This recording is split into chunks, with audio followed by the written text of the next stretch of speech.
నేను చెప్తే ఆ రోజు వీళ్ళు కూడా అసెంబ్లీలో ఒప్పుకొని తర్వాత ఏం తమ్ముళ్ళు ఇన్నారో నాలుగుకు ఎన్ని మడతలు ఉంటాయో నాకు తెలియదు, కానీ వీళ్ళ బిహేవియర్ చూస్తే అమరావతికి మేము కూడా ఒప్పుకుంటామన్నారు. ఒప్పుకున్నారు. ఒప్పుకున్న తర్వాత అధికారం వస్తానే పేటు ఫిరాయించి 3 రాజధానులు ఏంటిని మాట్లాడారు. 5 ఏళ్ళు 3 ముక్కలాట ఆడారు. రైతులు స్ఫూర్తిదాయకంగా 29,000 మంది రైతులు 33,000 ఎకరాలు భూమి ఒక్క రూపాయి తీసుకోకుండా ల్యాండ్ పూలింగ్లో భూమి ఇచ్చారు. అది వాళ్ళ స్ఫూర్తి. ఒక సుందరమైన నగరం తయారు చేయాలనుకున్నాం. అప్పటి నుంచి మీరు చూస్తే ఎన్ని ఆటలాడాలు ఆడి మొన్నే గవర్నమెంట్ వచ్చిన తర్వాత మళ్ళీ నరేంద్ర మోడీ గారు వచ్చి పనులు పునఃప్రారంభించారు.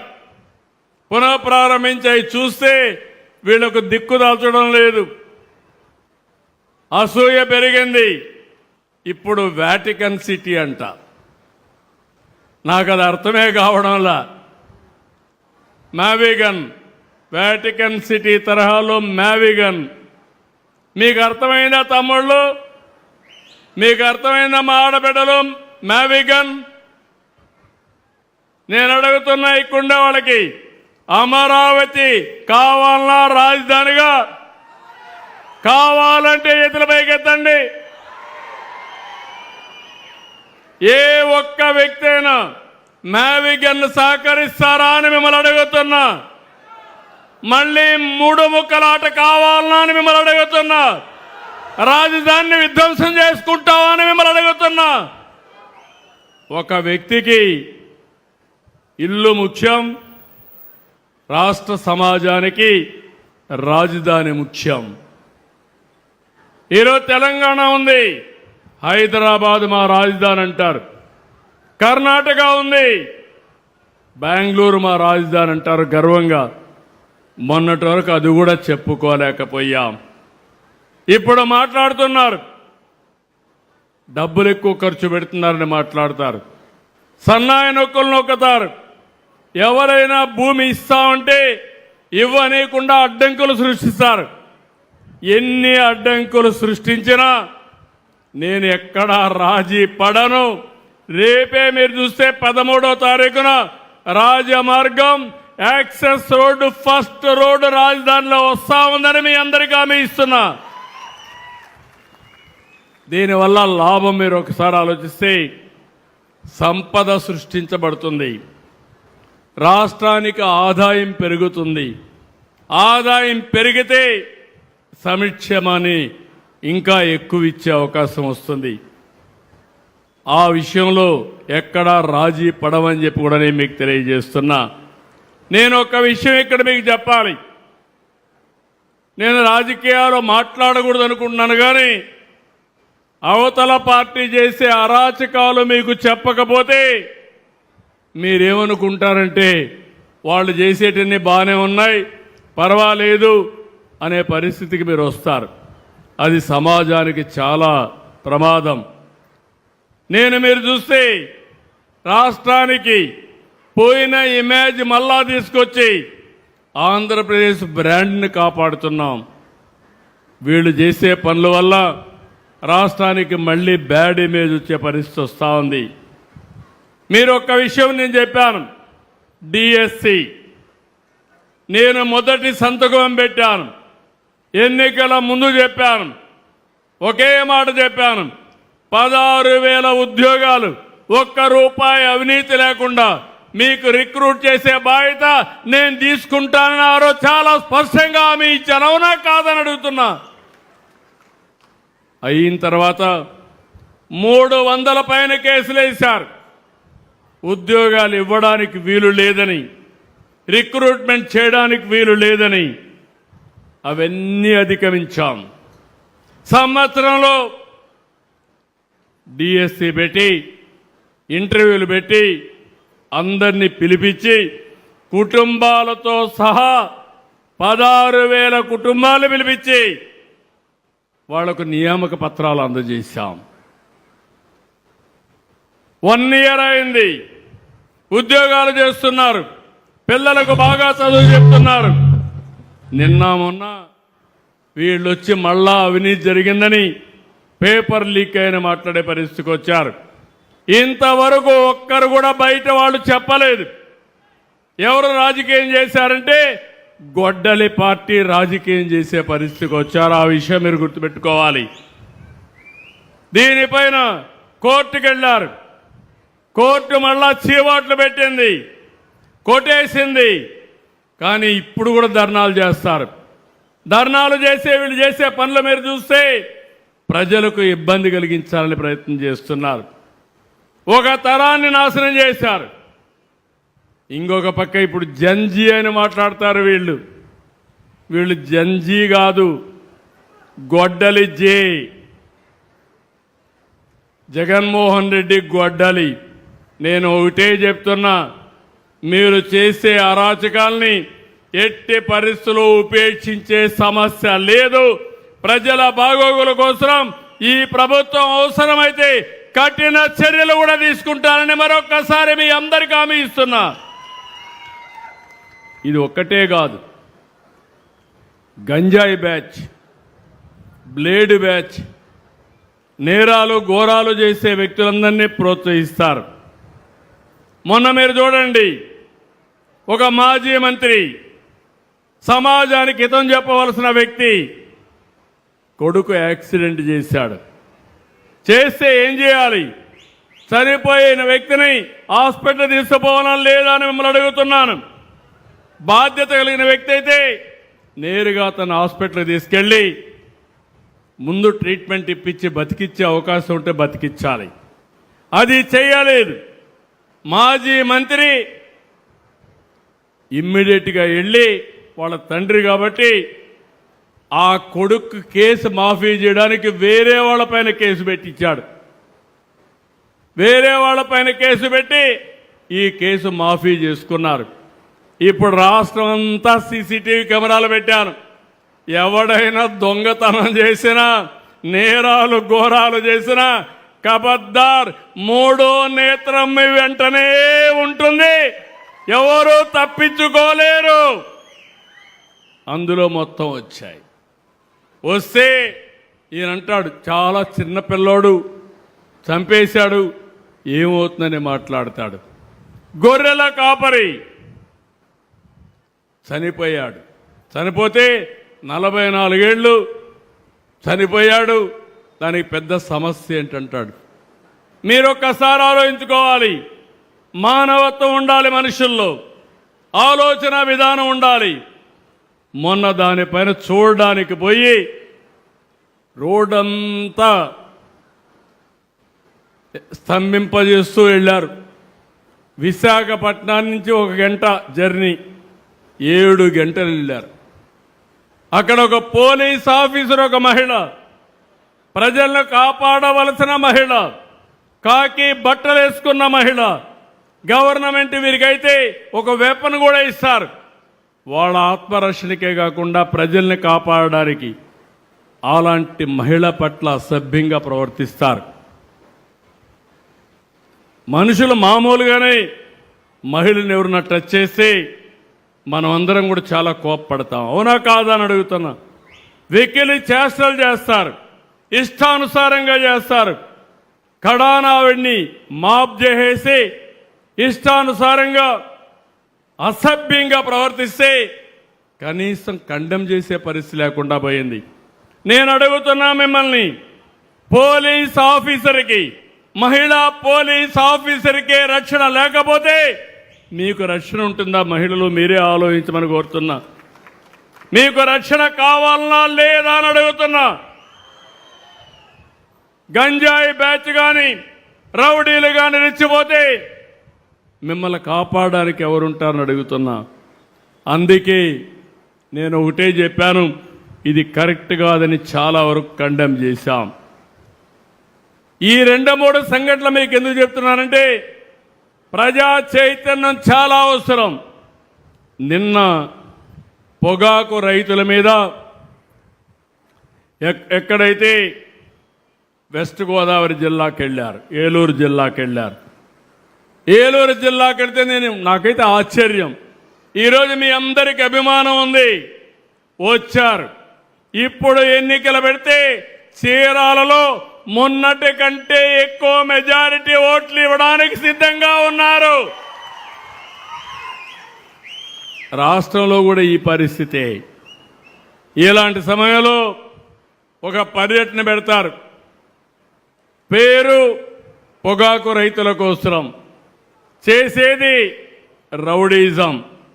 ఎక్కడికక్కడ రప్ప రప్ప అంటూ రోడ్డు మీదకి వస్తారు. వస్తే పర్వాలేదు, బ్రాందీ షాపుల్లో తాగిస్తారు. తాగిన వాడికి ఒళ్ళు పైన తెలియదు, బట్టలిప్పేసి రోడ్డు పైనే ఎగరతాడు. ఏంటి ఈ అరాచకం? ఒక రాజకీయ పార్టీ నాయకుడికి ఉండవలసిన లక్షణాలు ఉన్నాయని మిమ్మల్ని అడుగుతున్నా. ఇది న్యాయమాన మిమ్మల్ని అడుగుతున్నా. ఈ ప్రభుత్వం కానీ చర్యలు తీసుకోకపోతే ఎవరికి రక్షణ ఈ రాష్ట్రంలో ఉంటుందని అడుగుతున్నా. వచ్చిన బ్యాచ్ పోయి టొబాకో ప్లాట్ఫామ్ మీద టొబాకో మొత్తం దొక్కేస్తారు, పొగాకు మొత్తం దొక్కేస్తారు. రైతులు కుయ్యో మొర్రో అంటే పట్టించుకునే పరిస్థితి లేదు. తాగిన వాళ్ళు పోయి ఒక షాప్ మీద పడి ఒక హోటల్ని ధ్వంసం చేస్తారు. ఈరోజు చూశాను, వీళ్ళు ఇష్టానుసారంగా తోచుకొని పోతే ఒక అతను హాస్పిటల్లో అడ్మిట్ అయి ఈరోజు ఆయన చనిపోయాడు. ఎందుకు నేను ఈ విషయాలు చెప్తున్నానంటే, లా అండ్ ఆర్డర్ కాపాడవలసిన రాజకీయ పార్టీలు, సభ్యతగా ప్రవర్తించవలసిన రాజకీయ పార్టీలు అసభ్యంగా ప్రవర్తించే పరిస్థితికి వస్తున్నాయి. నా జీవితంలో చాలా చూశాను. నేను ఎప్పుడున్నా సరే రాష్ట్రంలో లా అండ్ ఆర్డర్ ఉండాలి, అవునా కాదా అని మిమ్మల్ని అడుగుతున్నా. 1924 ఈ రాష్ట్రం లా అండ్ ఆర్డర్ ఉందా అని మిమ్మల్ని అడుగుతున్నా. ఈరోజు మీరు ఆనందంగా ఉన్నారా లేదా అని అడుగుతున్నా. ఉన్నారంటే గట్టిగా చప్పట్లు కొట్టి హర్షాన్ని ఆమోదం తెలియజేయండి. ఆ రోజు ఎప్పుడు పోలీసులు వస్తారో, ఎప్పుడు మన ఇంటి మీద రౌడీలు పడతారో, ఎప్పుడు మన ఆస్తులు కబ్జా చేస్తారో తెలియని పరిస్థితి.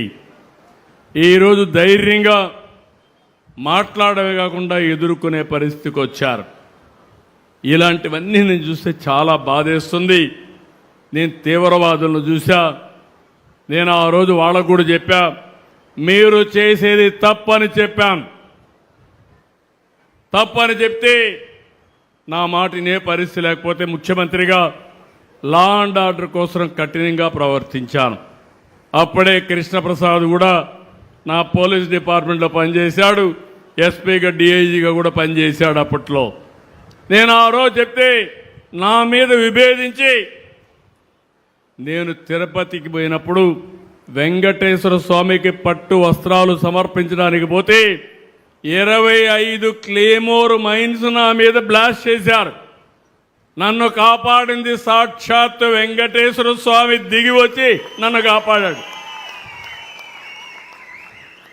అయినా నేను భయపడలా. దేనికోసం? మీకు శాంతినివ్వాలని, మీ భద్రతకు పాటుపడాలని చేశా. రెండవది మీరు చూడండి, ముఠాలు, రాయలసీమలో ముఠాలు మనుషులను చంపుకోవడం అలవాటుగా మారిపోయింది. అలాంటిది ఈరోజు ఒక ప్రశాంతమైన ప్రాంతంగా ముఠాలను పూర్తిగా అణిచివేసిన పార్టీ ఈ తెలుగుదేశం పార్టీ అని మరొకసారి విజ్ఞప్తి చేస్తున్నా. ఇంకొక పక్క అనాగరికం, మత విద్వేషాలు రెచ్చగొట్టడం, ఒకరినొకరు చంపుకోవడం. 6 నెలలు హైదరాబాద్లో కర్ఫ్యూలు ఉండేటివి, అవి కూడా కంట్రోల్ చేశాం. రౌడీ అనేవాడు ఎవ్వరు కూడా సరే, మా గవర్నమెంట్లో నేను ఎప్పుడు ముఖ్యమంత్రిగా ఉన్నా మొట్టమొదటిగా రాష్ట్రంలో ఉండే రౌడీలకు వెన్నెముకలో భయపడే పరిస్థితి వస్తుంది, వణుకు పుట్టే పరిస్థితి వస్తుంది. అది చేశాం. ఇప్పుడు నాకు వచ్చిన సమస్య మీరు చెప్పాలి. మీకు మళ్ళీ మళ్ళీ కోరుతున్నా, ఇలాంటి ఎక్కడికి పోతే గొడ్డలి పార్టీ అధినేత బయటకు వస్తే అరాచకం, విధ్వంసమే. ఎవరో ఒకరు చనిపోవాలి. అది వాళ్ళ మనిషి వచ్చేవాడు కావచ్చు, రోడ్డు మీద ఉండేవాళ్ళు కావచ్చు. ఇలాంటి అరాచకాలు జరిగినప్పుడు పోలీస్ వ్యవస్థకు కూడా మీరు బలం ఇవ్వాలి. పోలీసులు ఆలోచిస్తూ ఉంటారు, రాజకీయ నాయకులు కాబట్టి నేరాలు ఘోరాలు చేసినా మనం ఏం చేయలేమనే పరిస్థితికి వస్తున్నారు. అలాంటప్పుడు మీలో ఒక చైతన్యం రావాలి. వాస్తవాన్ని వాస్తవంగా చెప్పాలి, తప్పును ఖండించాలి. మీరు తప్పును ఖండించకపోతే రైట్ చేసే వారికి బలం రాదని చెప్పి కూడా నేను మీకు తెలియజేస్తున్నా. లా అండ్ ఆర్డర్ సరిగా లేకపోతే మీకు భద్రత ఉండదు. ఇంకో పక్క ఆడబిడ్డలు స్వేచ్ఛగా తిరగలేరు, ఇంకో పక్క పెట్టుబడులు రావు, రౌడీజం పెరిగిపోతుంది. దీనివల్ల సమాజంలో చాలా సమస్యలు వస్తాయి. నాగరిక ప్రపంచంలో అన్నింటికంటే ముఖ్యం శాంతి భద్రతలు అని చెప్పి కూడా నేను మీకు తెలియజేస్తున్నా. ఈ సందర్భంగా నేను ఒకటే మీ అందరినీ కోరుతున్నాను, నేను నా జీవితంలో ఎప్పుడూ రాజీ పడను. సిబిఎన్ అంటే లా అండ్ ఆర్డర్ మెయింటైన్ చేయడం ఒక ప్రత్యేకతని మరొక్కసారి మీ అందరికీ చెప్తున్నా. అయితే నాకు కూడా మీ సహకారం కావాలి. మీరు కూడా ఇలాంటి పార్టీలని ఖండించే పరిస్థితి రావాలి. వెళ్ళమనండి, ఊరూరు వెళ్ళమనండి, ఇంటింటికి వెళ్ళమనండి, వాళ్ళు చేసిన మంచి పనులుంటే చెప్పమనండి. మళ్ళా మంచి పనులు చేయగలిగితే అది కూడా చెప్పినా నాకు నష్టం లేదు.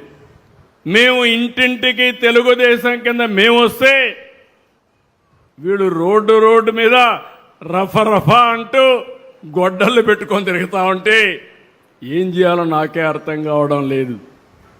కాబట్టి మీరందరూ కూడా ఒక సమర్థవంతమైన ప్రభుత్వం, ఒక సుస్థిరమైన ప్రభుత్వం, అందరికీ న్యాయం చేయాలని ఆలోచన ఉండే ప్రభుత్వం ఉండాలంటే మీలో కూడా ఒక స్ఫూర్తి రావాలి.